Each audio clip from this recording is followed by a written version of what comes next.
Back to Houston Life, everyone. Now, this week, we're actually celebrating some of Houston's most delicious food trucks. Here with me now is actually the man, the myth, the legend, the king of the Q, Grant Pinkerton. Now, this guy, I've got to tell you before we get started, Grant, I've got to brag on you a little bit. The only pitmaster to ever make it on the Forbes 30 Under 30 list. And this place, Pinkerton's BBQ, has only been open for a year now. You started from some really hard work with a trailer, smoker, and now you're here and we're in the backyard. I need to know just a little bit about your story because it's pretty cool. Cool. Well, it started about 3.5 years ago after I moved back from Austin. Started with just selling barbecue out of the backyard, out of my parents' house, to my friends. I thought Houston needed some craft barbecue inside the loop, and I'd been cooking barbecue since I was 12 years old, so I kind of reignited that passion, started selling it to my buddies, and my circle of friends started growing, was selling it to coworkers at the job I had, and my boss actually sat me down and said, "Grant, you have a real talent for doing this. You need to make a run at it."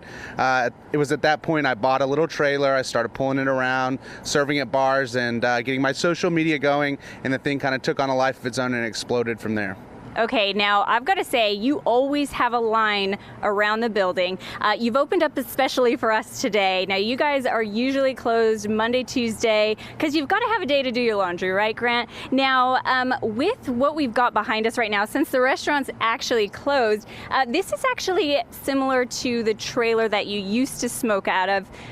But I love this story. You had to sell your trailer to open Pinkerton's BBQ to actually furnish appliances because you live on site? Yes, I actually live upstairs. So right before we opened this place, I didn't have any appliances, no washer, no dryer, no refrigerator. So I sold my first trailer to pay for those appliances. I was all in, it was all or nothing, and got the upstairs apartment running so that I could keep the pits running all night.